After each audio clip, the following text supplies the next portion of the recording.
there's a bunch of people out there right now trying to make stuff with AI. Cool art.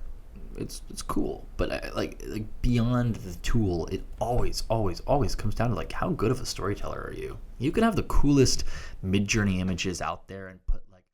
Hi, I'm Katya Alexander, and this is Real Intelligence, a podcast where we interview filmmakers and tech people across the globe about their use of AI in the film industry. Real intelligence leading the way. AI insights, it's what you crave. Real intelligence, turn up the light. Stay informed all through the night. For those of you who are tuning in for the first time or don't know me, I've been an indie producer for 10 years and have been working in the film industry for 12. And by the time I was 19, I had my first feature that I sold to a Bamarama and PBS. In 2022, I won the Audience Award at South by Southwest with the film Pretty Problems, which was later sold to IFC and was a trending film on Hulu. I also worked on the Las Vegas Sphere, which ended up being a boot camp about the intersection between technology and film and entertainment. For those of you who missed the last episode, Quinn Halleck is a filmmaker who was mentored by Michael Bay and is now working at Fox. He has won countless awards, including Best Documentary and Best Short Film at 21 different film festivals. He is interested in using AI to enhance his films using the same crew he was using before. As said before, in this episode, we're going to talk about Sigma 1 and Quinn's use of deepfakes and using AI to do his VFX. For any new terms, there will be a list and definitions in the description below.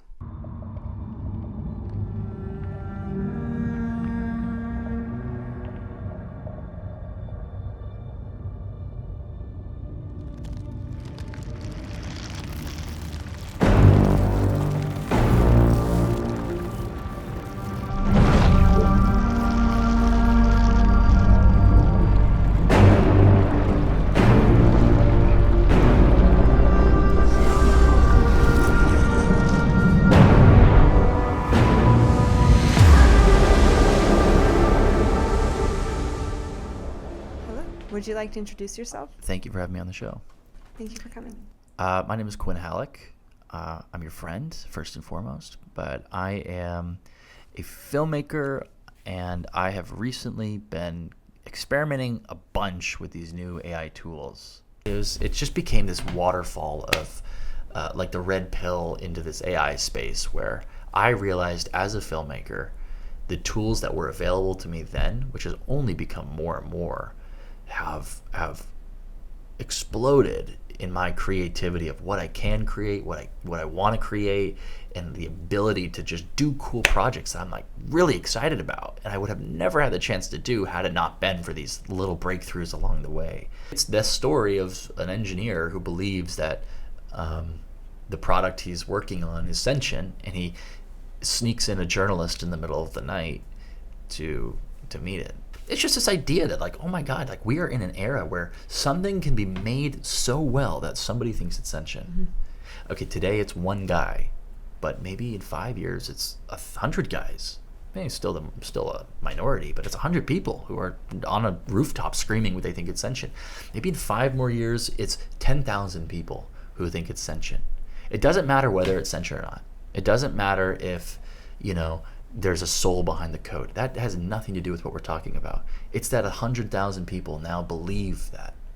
So suddenly you're going to get to the point where there's like, I just set me down like this, a philosophical rabbit hole. Have you heard the pencil story yet? Oh yeah, the idea that like if you ask it to make the perfect pencil and it cuts down the Amazon rainforest. Oh, not even that. That's the paperclip story. And it starts destroying cars and stuff like that. Yeah. No, the pencil story is this professor walked into his classroom with a pencil. And he goes, "Hi, I'm Miss Pencil. I help you do your homework, and I'm really cool. I like writing, and I like helping you write." And then he just snapped it in half. And the whole room was like, yeah. And he goes, "Guys, it's a pencil. It's just a pencil. It's just a pencil." And like his point was to say so much of AI, it's not really a marker of us being able to create sentience. It's a higher marker of humans' ability to add sentience to everything we create. There's a word for that, anthropomorphization. Mm-hmm. Yeah. The opening shot. I mean, that was we had shot this practically. This was all done with full CG. I mean, this is a full 3D CG shot. So you didn't use AI for this portion? We did use AI for this. Yeah, this was like one of the first things I knew I wanted from the film. Oh man, there's so many things about this room that had so many layers to it, and it's the idea of AI taking over the innocent thing, whatever. Like gaining consciousness was the whole through line of this. Water was the whole through line of this. Yeah, I loved your use of water. You filmed an actual room with a cube in it, Yes. I imagine. Yep. And then you added sort of a 3D overlay of water and... So the growth is this like 3D. It's not water per se. It's more of just like a. I guess you could interpret it as water. I mean, that's ultimately like that's why it looks how it does. But it's we kind of thought about it as like a consciousness AI. And so yeah, it's just the plate is an actual real room, a white background, and then we added this 3D element that kind of comes and grows over it. It was water, but it's also electricity because it's a computer. I felt that it was like a mixture of water and electricity, Yeah, but that's I the was whole like, idea. oh, maybe it's just the look of it. But wow, that Yeah. it really comes across very well. Well, you know, she's a computer. The company's branding is water. It's a Yeah. whale eye. I don't know why Ian thought of a whale eye, but there's like water in the background. Yeah. And the whole room we have this like kind of like you look at the wide. We have this like water shimmer effect over the office. And here's my thought behind that. Imagine like a prisoner in a room, and all they can see is through this little peephole outside of their jail cell. And they look out that jail cell, and they look at that little peephole, and out there's a little hill with a green little oak tree. And that's all they can see of real life. Just this little pinprick. And so inside the jail cell, he's just drawing the oak tree, the different seasons, the big oak tree, the small oak tree. And to me, that was water for Sigma, where like all Sigma does is look through the webcam. That's the only light view it has into what the real world is. And what does it see? Well, it sees an empty office space with this water shimmer effect. So all it knows is water. This was the other shot. Was this done... So this is AI's interpretation of water you were saying. Was it done practically? Was it done... Yeah, this is practical. This is fully practical. There's nothing affecting this. We took a huge white sheet. We put it on... We stretched it. Mm-hmm. And we projected. That's rear projection. There's a projector on the other side. And Ian took the footage, the real footage of overheads of waves, and then style transferred them, or just I forget exactly what we were doing back then because it's changed so much in the last 2 years. But Yeah. we were like basically style transferring it to like look more and more warped. So as you Yes. watch this film, the water becomes more and more warped. I was noticing that. Yeah, and so this is the equivalent of what I was saying. This is Sigma looking at the water. All Sigma knows is water. Her face changing Yeah, constantly throughout the whole movie. Her face is changing. So you guys used obviously Deepfake to do that. What program did you end up using? Deepfakes Lab, EB Synth.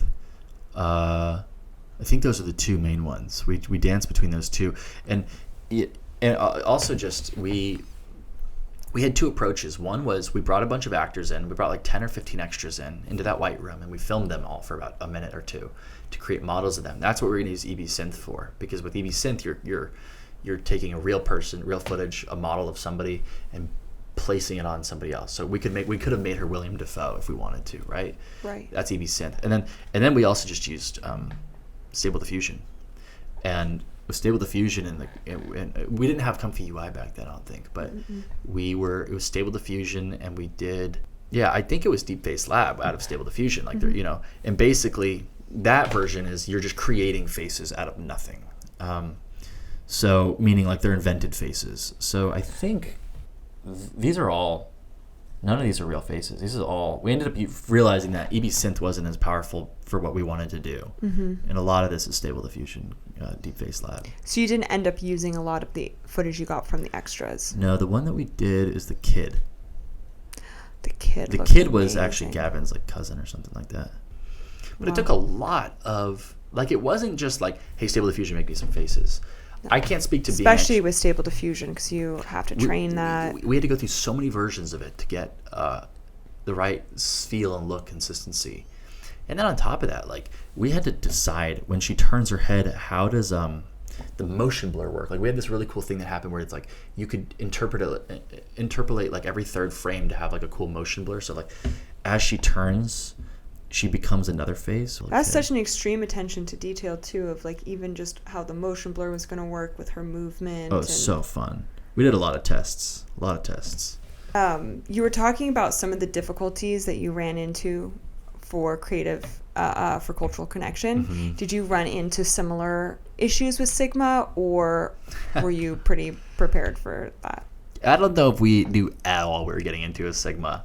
With Sigma, we like, Sigma 1 was this film where we were really, really, really inventing it while we were flying. I mean, there were no tutorials for what we were doing. We had seen people post stuff on social media that, like, how do they do that? We have no idea. And there's no tutorials. It's just like random deep-seated AI artists in Wisconsin are just like, I made this cool thing of deepfaking Tom Hanks onto this like polar bear. You know, like, it's like, how did you do that? So we ended up reaching out to a lot of them and like asking them how they did it, finding whatever tutorials there were. But like, A, we had no idea what we were doing. B, like, there was all it was troubleshooting the entire time. Whether we were talking about before, Stable Diffusion or EV Synth, Right. You know, it's like, which one's going to work better? God, I have no idea. Like, and then in tandem with that, the technology kept changing while we were working on it. So new stuff would come out and be like, oh, no, that would have made that really easy a month ago. Our film sucks now. That was a big thing. I remember on set, we were back in the day when you could only do Stable Diffusion on 640 pixels by 640 pixels. Well, guess what? We're filming 4K. Yeah. All right, I guess we're gonna film 2K, and all right, that means I remember literally on set I had like a reference. I was like, okay, if my screen is this big, whatever AI I want to do on screen can only take up this much of the screen.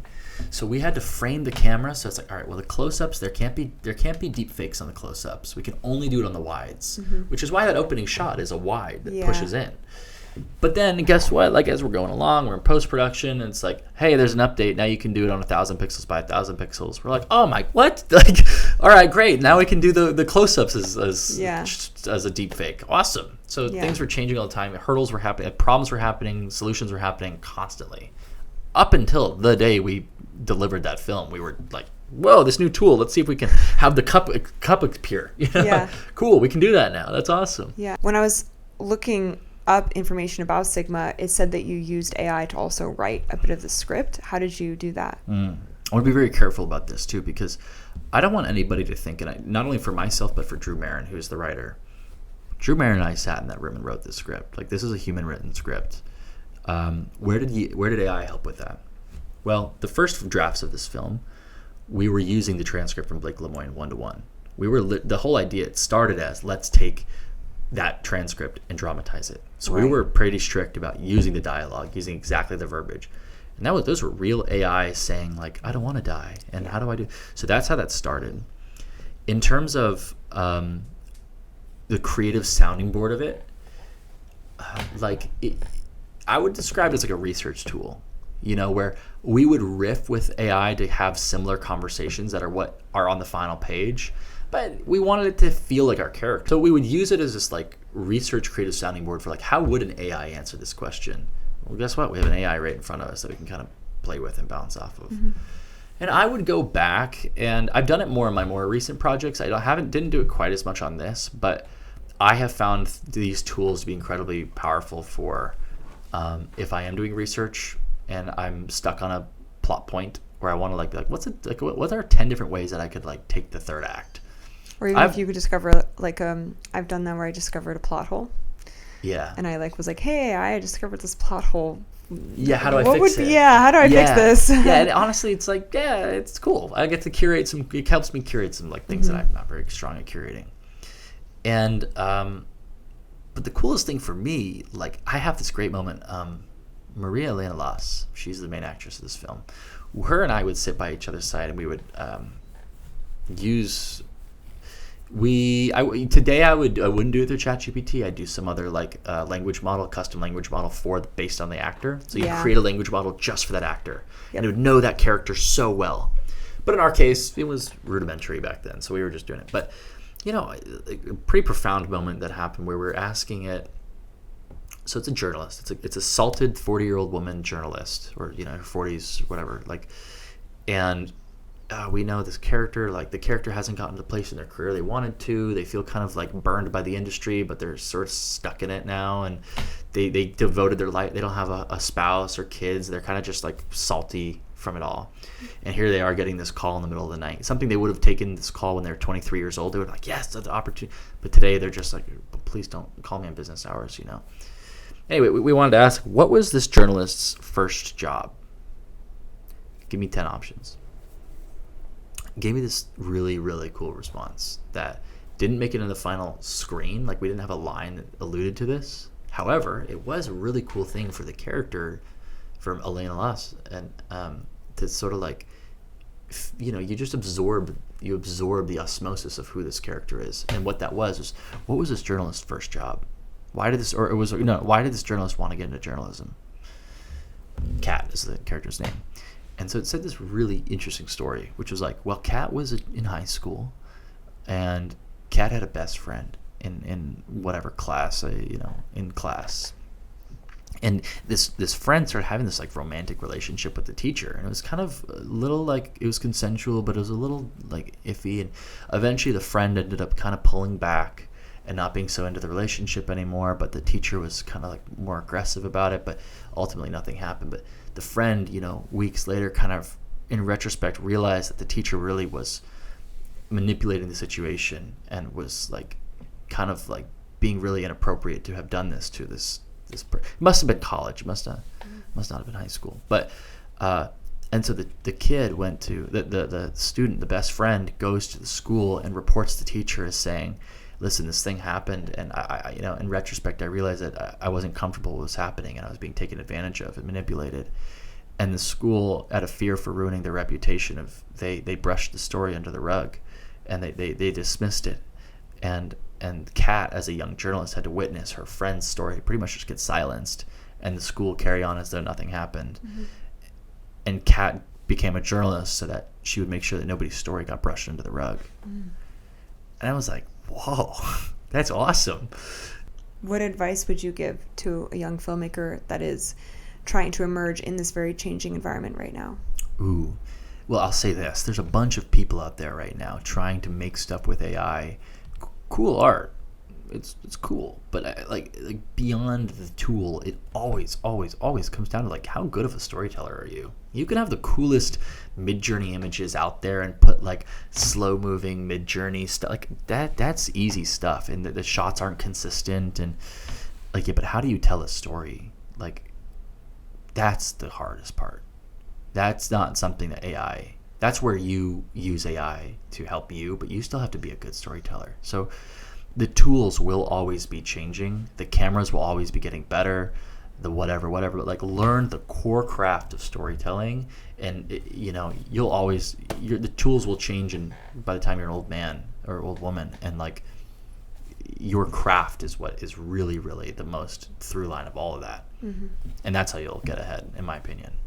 Making Sigma 1 began and ended with one thing and one thing only. It was like a really fascinating philosophical idea that surrounds this conversation of AI. The tools, listen, I think it's really cool that it helped us and it allowed us to do things, but that's not why I'm in this AI space. I find that I'm in this AI space mostly because it always inspires really cool conversations about how we think, what we really like appreciate about art and culture, and it just creates cool conversations. For more of my conversation with Quinn, you can check out the extra content on Spotify. In our next episode, we're going to talk to Edward Saatchi about his program Showrunner AI. Now I'm going to play the credits for Sigma 1 because I want to honor all the people that worked on this project with Quinn. My name is Katya Alexander, and this is Real Intelligence.